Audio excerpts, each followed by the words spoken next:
and some of the things that don't work quite as well.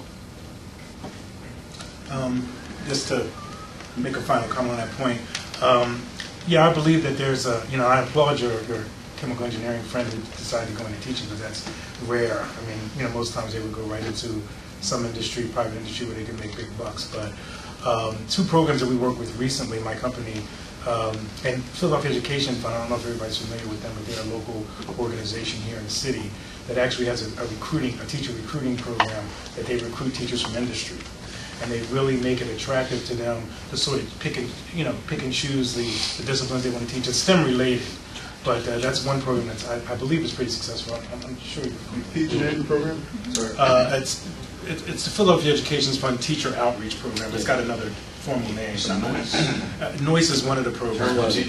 Right. I'm sorry. Turn to teachers. I don't know if that's the same. It could be it's probably the same theory. But another one was speaking on the veterans in the military, is that we tried to do an outreach also for returning vets that had degrees that in civil service, went to go into civil teaching as a form of recruiting teachers. Because just face it.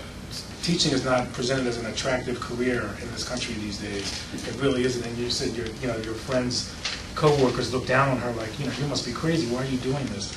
But it's a marketing ploy that has to happen. It has to get people really psyched up and excited about, why do you teach? Why would you want to see somebody succeed and get that picked into somebody's brain? Although I will say this, I do a lot of engagements with universities in Philly and outside of Philadelphia.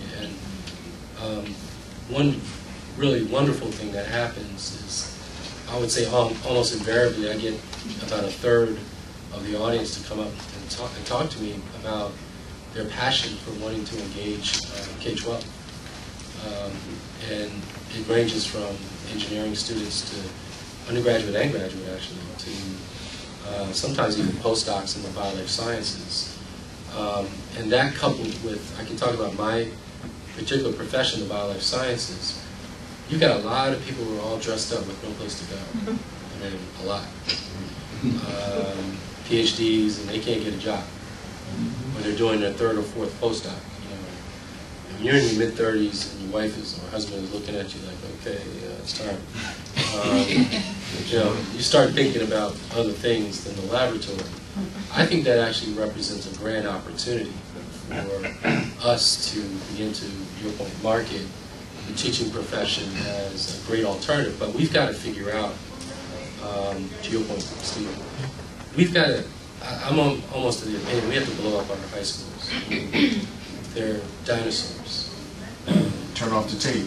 I mean, it's just, yeah. No, I'm just blowing up metaphorically. Reality blowing up. I mean, Bill Gates said it 10 years ago that American high school is obsolete. It is. It's obsolete. It's built off a post-industrial model. It's like the Edison. It needs to go. It's ugly.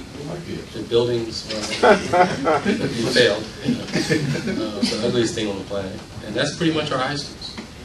And our kids are not, by the time they're 15, 16 years old, they figured out that the system really doesn't care about them. And so I think we have to really get outside the box and begin to think about putting our kids, our teachers, in different environments where this thing we call STEM can happen almost organically because we've re-engineered it. So. I think it doesn't also always have to be the people changing professions and going into teaching. There are all kinds of people probably in this room and well beyond that have some time that can devote to after-school activities. I mean, a big problem with STEM is people just don't know what they don't know and what opportunities are potentially out there. And so I know that there are all kinds of programs now that people are thinking about after they've gotten as far as they want to get in their career, and they're developing these after-school programs where they're providing all kinds of resources to students. All right.